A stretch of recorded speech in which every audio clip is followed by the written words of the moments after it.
Şərtdə suyun qabların dibinə göstərdiyi hidrostatik təzyiq qüvvələrinin nisbəti soruşulur.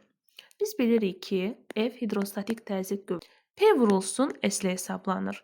P burada mayelərdə ρJH-la hesablandığından yerinə ρJH vurulsun S yaza bilərik. Onda F həm H-la, həm də S-lə düz mütənasib asılıdır. Deməli, F1-in F2-yə nisbəti bərabərdir.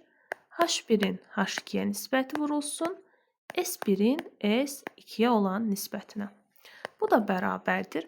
Bizdə H1H, H2 2H qədərdir. S1 S, S2 3S qədərdir. Burada ixtisarlarımızı aparsaq, H-larla S-lər gedər.